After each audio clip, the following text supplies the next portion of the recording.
दीवाना था दीवानी के आवे के बाद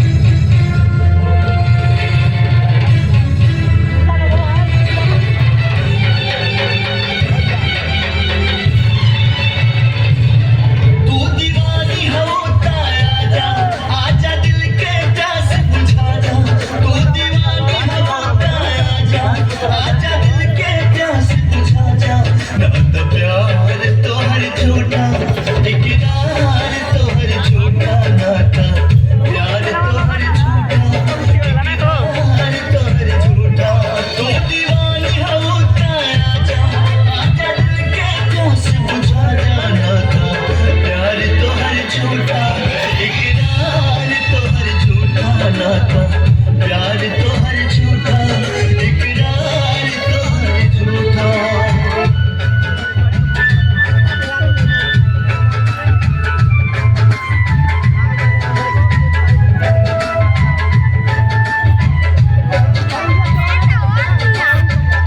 ए चांद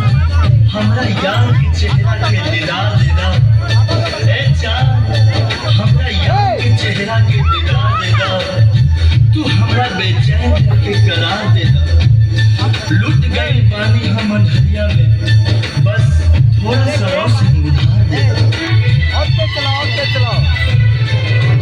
याद बा हमरा खातिर तू हर तूफान से टकरा जानू हमरा एक आवाज पे दौड़न बाबरी होके आ जानू दीवानी